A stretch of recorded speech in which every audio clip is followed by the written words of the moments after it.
ఓం శ్రీ సాయిరామ్. ఈరోజు మనము శ్రీకృష్ణ అర్జునుల గురించి ఒక చిన్న కథను తెలుసుకుందాము. ఒకరోజు శ్రీకృష్ణుడు అర్జునుడు ఇద్దరు ఒక ఉద్యానవనంలో కూర్చొని ప్రకృతిని ఆస్వాదిస్తూ ఉన్నారు. అప్పుడు కృష్ణుడు అన్నాడు అర్జునుడితో, ఆకాశం వైపు చూపించి, ఆ ఎగురుతున్న పక్షి పేరేమి? పావురమే కదా అని అడిగాడు. అప్పుడు అర్జునుడు, అవును కృష్ణ, అది పావురమే అన్నాడు. మరి కాసేపటికి కృష్ణుడు మళ్ళీ ఇలా అన్నాడు, అబ్బే, అది పావురం కాదు, గద్దలా ఉంది, సరిగ్గా చూడు అని అన్నాడు.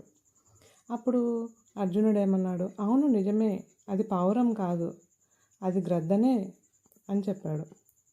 మళ్ళీ శ్రీకృష్ణుడు కొంచెంసేపు ఆలోచించి కొంటగా నవ్వి మళ్ళీ ఇలా అన్నాడు, అర్జున, అది గ్రద్ద కానే కాదు, అది చిలక, సరిగ్గా చూడు ఒకసారి అని అన్నాడు. అప్పుడు అర్జునుడు, నిజమే కృష్ణ, అది చిలకనే అని అన్నాడు. చివరిసారిగా మరోసారి పరీక్షిద్దామని ఇలా అన్నాడు కృష్ణుడు, అయ్యో, అది చిలక కూడా కాదు, కాకి అని అన్నాడు శ్రీకృష్ణుడు. ఒకసారి పరీక్షించి చూడు అని కూడా చెప్పాడు. శ్రీకృష్ణుడు చెప్పిన దానికి అన్నిటికీ సరే అంటున్నాడు.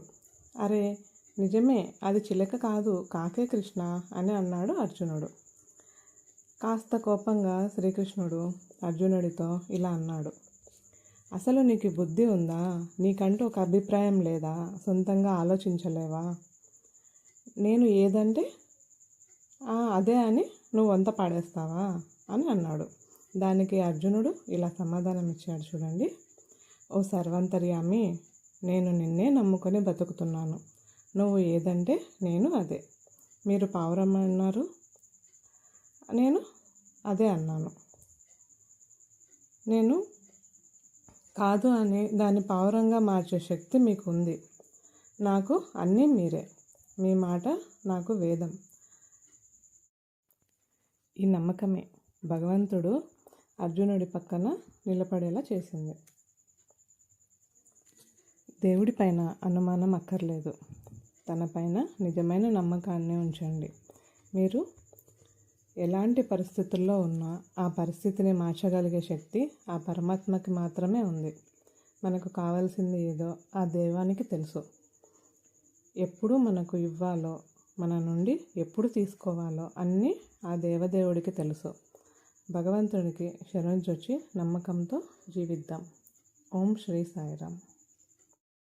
నమస్కారం. మీకు నేను చెప్పిన స్టోరీ నచ్చింది అనిపిస్తే లైక్ చేయండి, కామెంట్ చేయండి, సబ్స్క్రైబ్ చేయండి. ధన్యవాదాలు. శ్రీమద్ అఖిలాండ కోటి బ్రహ్మాండ నాయక రాజాదిరాజ యోగిరాజ పరబ్రహ్మ శ్రీ సచ్చిదానంద సమర్థ సద్గురు సాయినాథ్ మహారాజ్ కి జై.